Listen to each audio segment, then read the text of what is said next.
MG news, জনগণের power house. সাত সকালেই হাড়হিম করার ঘটনা সাক্ষী থাকলো মুর্শিদাবাদের ভরতপুর। খুনের পর রীতিমতো গলায় দড়ি দিয়ে ঝুলিয়ে এক ব্যক্তিকে প্রাণে মারার ঘটনায় ব্যাপক চাঞ্চল্য সৃষ্টি হয়েছে মুর্শিদাবাদ জেলার ভরতপুর থানার গড্ডা গ্রামে।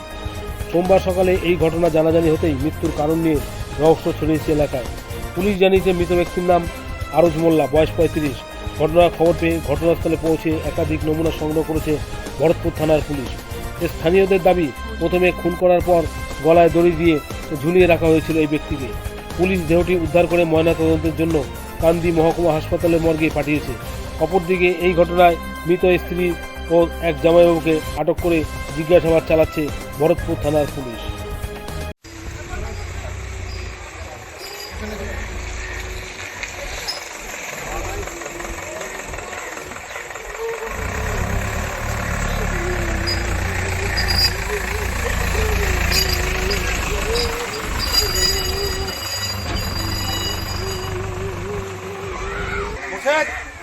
মুর্শেদ, এখন কারোর সঙ্গে কথা বলবে না, কেউই কথা বলবে না।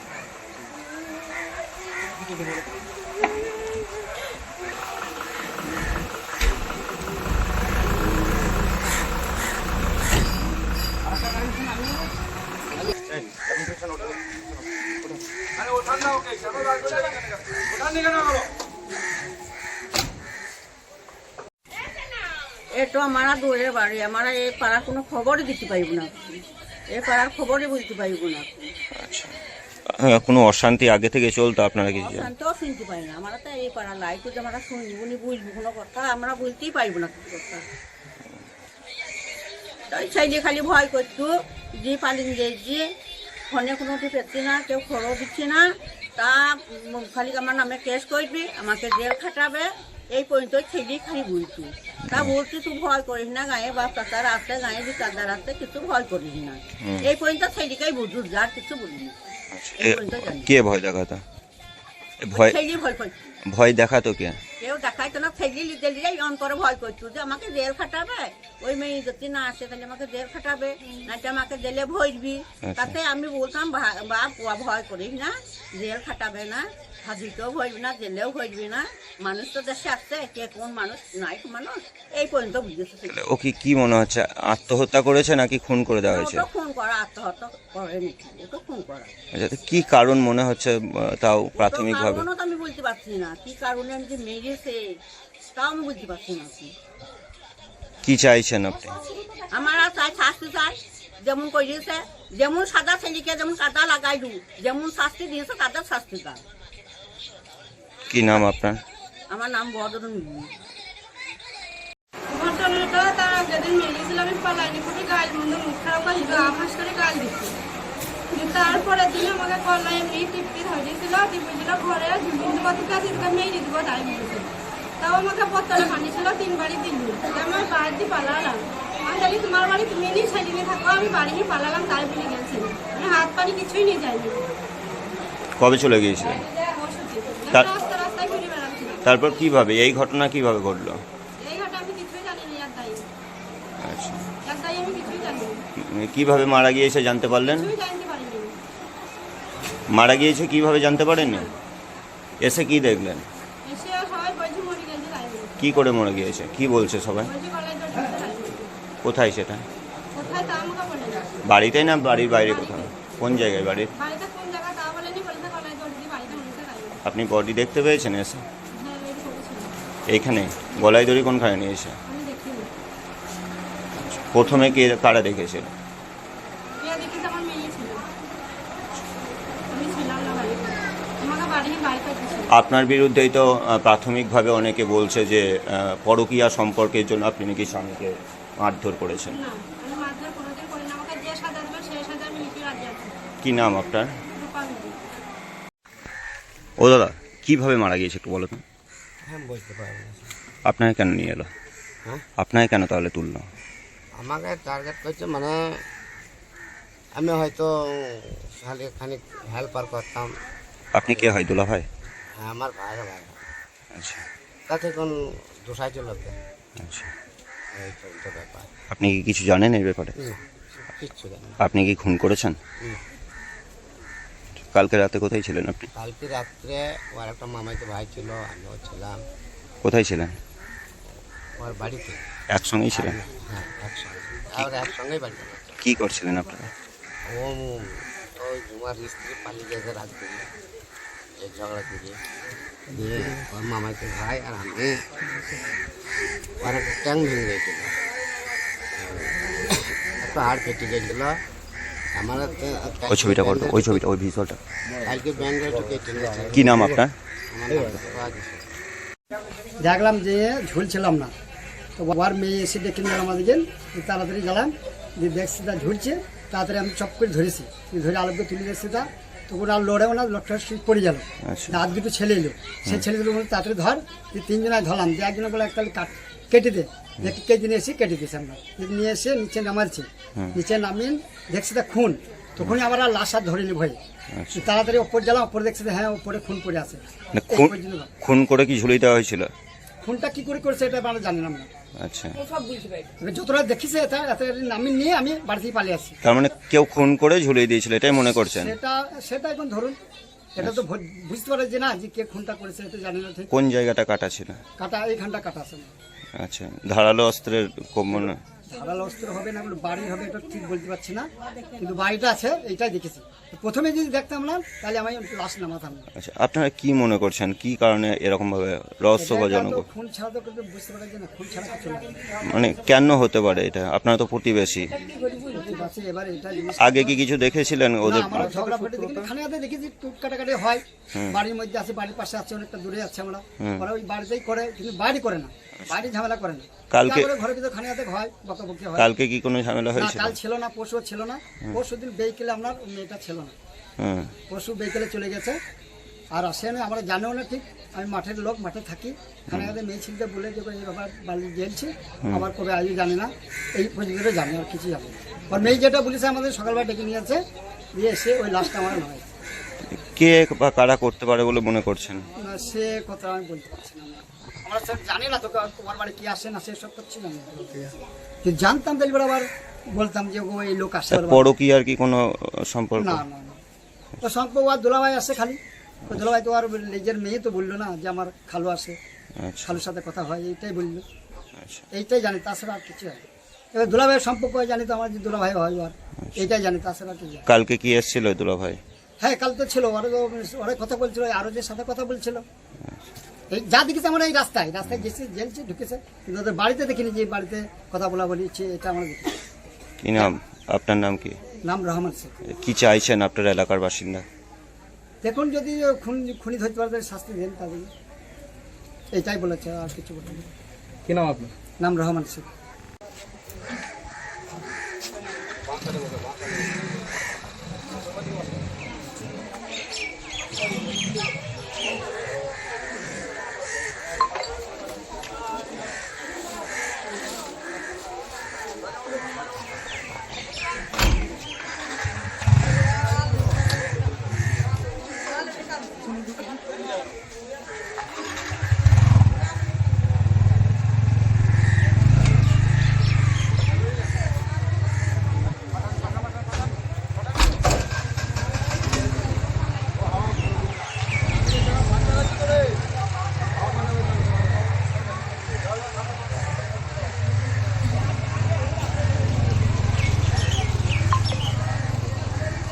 আপনি কি যে কোনো সামাজিক বা কর্পোরেট ইভেন্টকে কলকাতা ও মুম্বাইয়ের নামি দামি শিল্পীদের সমন্বয়ে আরো জমজমাট ও আকর্ষণীয় করে তুলতে চান? তাহলে আজই যোগাযোগ করুন শিবম মিউজিক্যাল ট্রুপে। শিবম মিউজিক্যাল ট্রুপ নিয়ে এসেছে কলকাতা ও মুম্বাইয়ের তারকা শিল্পীদের নিয়ে সাজানো এক অসাধারণ বিচিত্রানুষ্ঠান, যেখানে গান, নাচ ও নানা ধরনের সাংস্কৃতিক পরিবেশনা আপনার অনুষ্ঠানকে করে তুলবে একেবারে অন্যরকম। চাহিদা অনুযায়ী কাস্টমাইজ করা প্যাকেজ, অভিজ্ঞ টিম ও সুরেলা পরিবেশনার মাধ্যমে আমরা প্রতিটি আয়োজনে যুক্ত করি নতুন আনন্দের ছোঁয়া। আমাদের ঠিকানা ধর্মতলা এবং হাবড়া।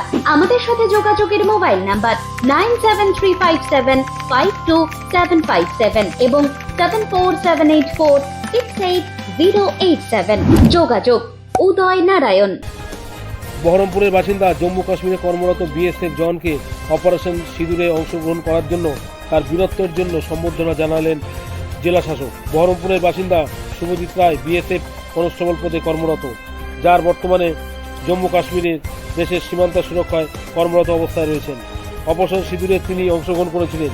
সেই সুবাদে খবর পেয়ে মুর্শিদাবাদের জেলা শাসক রাজশ্রী মিত্র এদিন প্রশাসনিক ভবনে তার হাতে সম্মানপত্র সহ কিছু উপহার সামগ্রী তুলে দেন এবং তার ভয়াবহ ও বীরত্বের অভিজ্ঞতা সাংবাদিকদের সামনে তুলে ধরলেন। বহরমপুর থেকে Dibyendu Chakraborty report, MD news.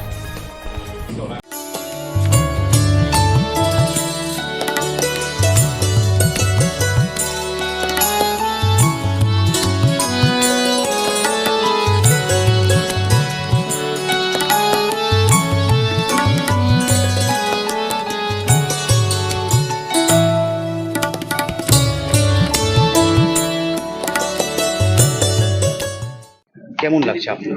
আমার খুবই ভালো লাগছে। অ্যাজ আ ওয়াইফ আমার প্রচন্ড প্রাউড ফিল হচ্ছে। সেদিন প্রচন্ড ভয়ও পেয়ে গেছিলাম, কেন লাইফের ব্যাপার ছিল, কিন্তু ও প্রচন্ড শক্ত ছিল, বলছে ভয়ের কিছু নেই, যা হবে হবে। এটার জন্য আমি এখানে এসেছি, তার জন্য ভয়ের কিছু নেই, ভগবান আছে। আর আজকে যখন স্টার্ট হয়েছে তখন শেষ তো হবেই। আমরাও তো চাই পাকিস্তান কিভাবে জবাব। হ্যাঁ হ্যাঁ, কিন্তু অ্যাজ আ ফ্যামিলি আমাদের তো একটু নার্ভাস ফিল হবে, কিন্তু ও প্রচন্ড স্ট্রং, ও ভাঙতে দেয়নি। কি ডোন্ট ওয়ারি, যা হবে হবে, যা হবে হবে, তো ভেবে লাভ নেই, তুমি শক্ত থেকো তাহলেই হবে। আপনার তরফ থেকে তো একটা সাহস জোগানোর ব্যাপার হ্যাঁ, আছে। স্ট্রং তো অবশ্যই থাকতে হবে, না আমরা উইক হলে তো ওই উইক হয়ে যাবে। আপনাদের তরফ থেকে একটা মানসিক হ্যাঁ হ্যাঁ, ইয়ে থাকে, সেটা তো আপনারা সাপোর্ট করেন। একদম একদম। কিভাবে আপনি কতটা এইভাবে সাপোর্ট করতে গিয়ে করেছিলেন? মেনলি যখন স্টার্ট হয়েছিল, সিন্দুর অপারেশন 7 তারিখে স্টার্ট হয়েছিল, তখন থেকে ও বলছিল হয়তো ফোন কন্ট্যাক্ট বেশি হবে না, তো ভয় কিছু নেই, তুমি যেমনি আমি টাইম পাবো বা কিছু চান্স পাবো আমি কন্ট্যাক্ট করব।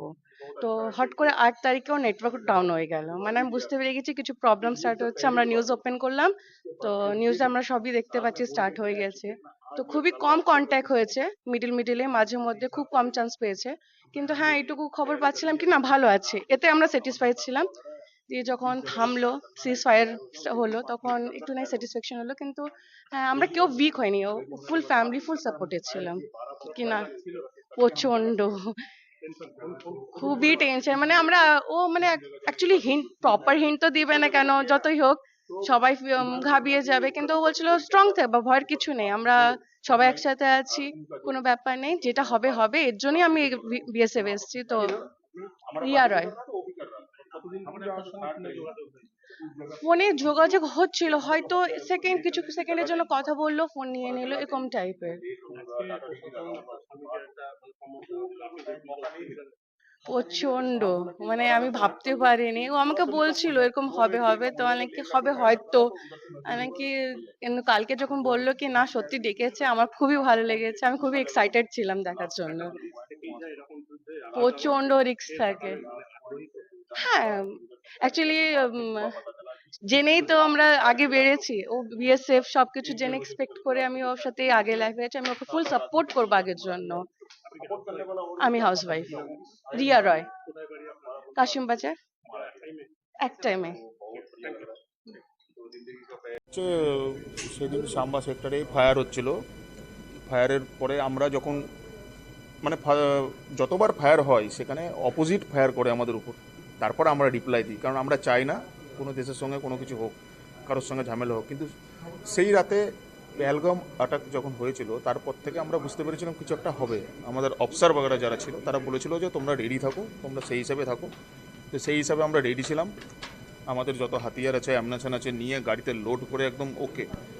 তো আমরা টোটাল 8 থেকে 10 জন ছিলাম, 8 থেকে 10 জন ছিলাম। তো আমরা ডেলি প্র্যাকটিস করতাম, করতে করতে সেদিনকার রাতের বেলায়, যেই রাতে ঘটনাটা হয়েছিল 8 তারিখ আর 9 তারিখ, 8 তারিখ আর 9 তারিখ, সেই রাতের মধ্যে আমাদেরকে ফোন করে অফিসার আমাদের যে ছিল কমান্ডেন্ট অফিসার, তিনি বলেন যে এই জায়গায় পাকিস্তান এই পোস্টে ফায়ার করতে হবে। তো আমরা সেই হিসাবে রেডি ছিলাম, বলে 5 মিনিটের মধ্যে করতে হবে। তো আমরা 5 মিনিটের মধ্যে যে যেমন অবস্থায় ছিলাম সেই অবস্থায়, মোটর আমাদের লে ছিল অলরেডি, সব কিছু ওকে ছিল। আমরা গিয়ে ফায়ার করি, ওখান থেকে সেই জায়গার আমরা ছাড়ি। সেই জায়গা ছাড়ার পর অন্য জায়গায় যাই, সেখান থেকেও আমরা ফায়ার করি, মিনিমাম 12 বোম ফায়ার করি। সেখান থেকে ছাড়ি জায়গা, অন্য জায়গায় গেলাম। সেইখানে গিয়ে যখন ফায়ার করি তখন মাথার উপর দিয়ে আমাদের পুরো কন্টিনিউ ডাইরেক্ট ফায়ার চলছিল। ছোট হাতিয়ারগুলোর, যেগুলো বড় ইয়ে আছে, ডাইরেক্ট ফায়ার চলছিল আমাদের। হ্যাঁ, ও প্রান্ত থেকে চলছিল, আমাদের থেকেও চলছিল, ওদের কাছ থেকেও চলছিল, আমরা দেখতে পাচ্ছি। কারণ ট্রেসার বগেরা ছিল, রেড কালারের মানে হয়, তো এগুলো চলছিল। তো সেই জায়গা থেকে আমরা আধা ঘন্টা ওয়েট করলাম, যখন ফায়ারটা থামলো না, কিন্তু তখন আমাদেরকে সাহেব বললো জায়গাটা ছেড়ে আর একটা লাস্ট লোকেশন যেটা আছে সেখানে যাও, সেখান থেকেও যেখান থেকে ফায়ার আসছে সেই আমরা দিয়ে দিচ্ছি, ডাটা ডিগ্রি দিয়ে দিচ্ছি, সেখানে ফায়ার করো। সে ডাটা ডিগ্রি আমাদেরকে দেওয়ার পর আমরা ফায়ার করি। তো সেখানে পরে সকালে জানতে পারা যায় সেখানে 7-8 জন মিলিটিয়ান্স বগেরা ছিল, তাদেরকে যারা সাপোর্ট করছিল মারা যায়। তারপরে সেখানকার যত পাকিস্তান রেঞ্জার বগেরা ছিল তারাও সেখান থেকে চলে যায়, দৌড়িয়ে ঘাঁটি ছেড়ে চলে যায়, পুরো একদম পোস্ট ছেড়ে চলে যায়। তা আমি এসছি 20 ডেজ হলো ছুটিতে, তো ছুটির আগে পর্যন্ত তারা এখন মধ্যে রিটার্ন আসেনি এখন। হ্যাঁ, পাকিস্তান পোস্টে ইয়া সেখানকার যারা আছে তারা আর আসেনি। তো আমি ছিলাম হচ্ছে সাম্বাতে ছিলাম, জম্মুর আন্ডারে পড়ে, আইনগর সেক্টর, সেখানে ছিল। ক্ষয়ক্ষতি ওদেরই হয়েছে, আমাদের তো কিছুই হয়নি। কারণ আমাদের তো ওরা যেগুলো ফায়ার করেছে সেগুলো সব গাছে লাগছে, না হলে কারণ আমাদের ডিফেন্স বানানো আছে, সামনে ডবল ডিফেন্স বানানো আছে, টোটাল 3টে লাইন বানানো আছে। মানে আমাদের কমান্ডেন্ট স্যার এত সুন্দর করে সেই জিনিসটা জায়গাটাকে করেছে, মানে এত সাফ সাফাই সব কিছু করে আমাদের সেফটির জন্য খুব ভালো করে রেখেছে, ডিফেন্স বানানো আছে। ডিএম সাহেব ডেকেছিল এই কারণে যে ডিএম সাহেবকে আমাদের কমান্ডিং অফিসার তরফ থেকে লেটার পাঠানো হয়েছিল যে আমি সেই রাতের বেলায় আমরা ফায়ার করেছিলাম, তাতে আমাদের জখমি হয়েছে, মারা গেছে অনেকজন। সেই অনুযায়ী ডিএম স্যারকে সম্বর্ধনা দেওয়ার জন্য আমাকে আজ ডাকা হয়েছে। দেশের জন্য এত বড় একটা অপারেশন সাকসেস করার পর কেমন অনুভূতিটা? খুবই ভালো লাগলো। অনেকজন 35 বছর 40 বছর চাকরি করে গিয়েও তারা কোনোদিন এরকম মৌকা পায় না, আমি মৌকা পেয়েছি। আর সেদিনকার তো রাতে আমি চাইছিলাম যে আর 2-3 দিন হোক, বরবাদ করবো আরও, কিন্তু মৌকা একদিনই পেয়েছি, একটা রাতেই পেয়েছি। মানে এই মৌকাটা পাওয়ার জন্যই তো বিএসএফ একদম খুব প্রাউড ফিল হচ্ছে আমার যে আমি এটা করতে পারলাম। আমি বহরমপুরের বাসিন্দা হয়ে সেটা আমি একটা জম্মুতে গিয়ে এরকম জায়গায় আমি পদক্ষেপ নিলাম, ভালো লাগলো খুবই। আর চাই এরকম হোক, আমি তো চাই, কারণ হচ্ছে আমি একদম জবাব দিতে রেডি, কারণ সে যদি চোখ দেখায় তাকে তো ছাড়বো না।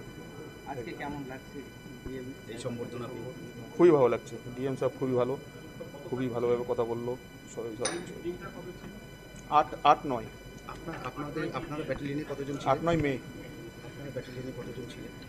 আমরা টোটাল যে জায়গা থেকে ফায়ার করছিলাম আমরা টোটাল ছিলাম 8 থেকে 9 জন ছিলাম। আর আমরা 8-9 জনই করছিলাম এক জায়গা থেকে, আর বাদবাকি যারা ডাইরেক্ট ফায়ার করছিল তারা তো আগে থেকে করছিল, ছোট হাতিয়ারে তারা করছিল। আর আমরা 8 জন ছিলাম যেটা বড় হাতিয়ারে করছিলাম, মানে বোম যেগুলো পড়ে সেগুলো আমরা করছিলাম। আমার নাম শুভজিৎ রায়, আমার বহরমপুর কাশিমবাজারে বাড়ি।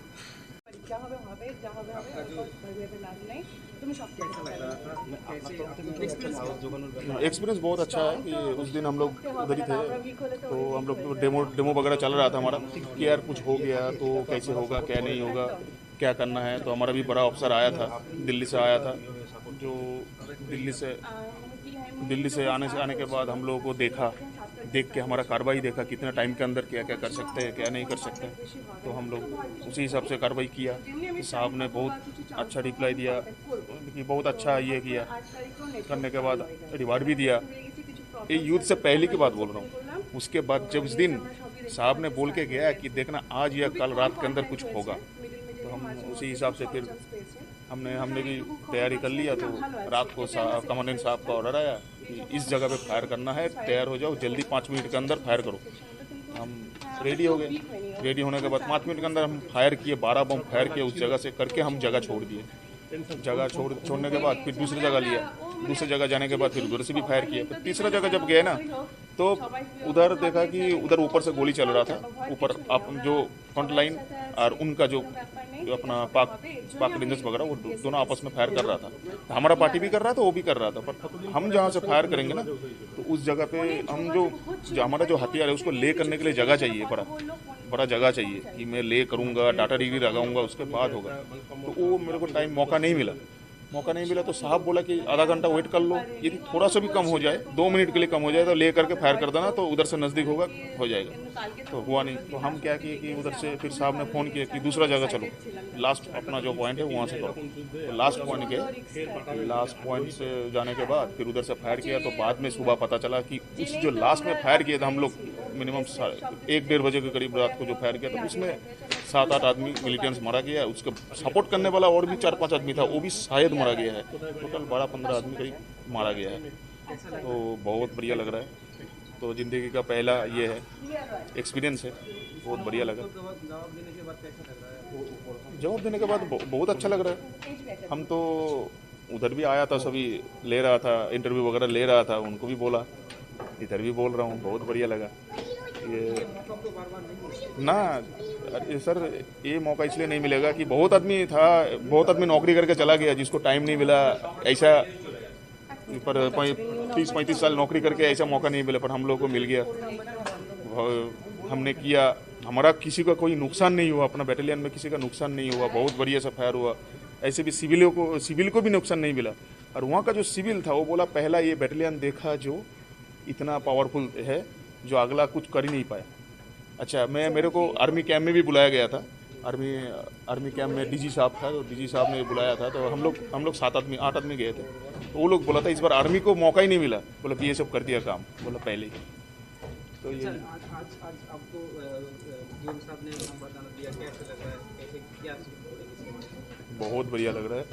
डीएम साहब ने बुलाया, बड़ा अधिकारी बुलाया है, तो हम आए हैं। हमारे को अवार्ड दिया, अवार्ड दे के पुरस्कृत किया, बहुत बढ़िया लग रहा है, बहुत अच्छा लग रहा है। मेरा नाम है शुभजीत रॉय है, मैं बंगाल मुर्शिदाबाद डिस्ट्रिक्ट बहरमपुर का रहने वाला हूँ।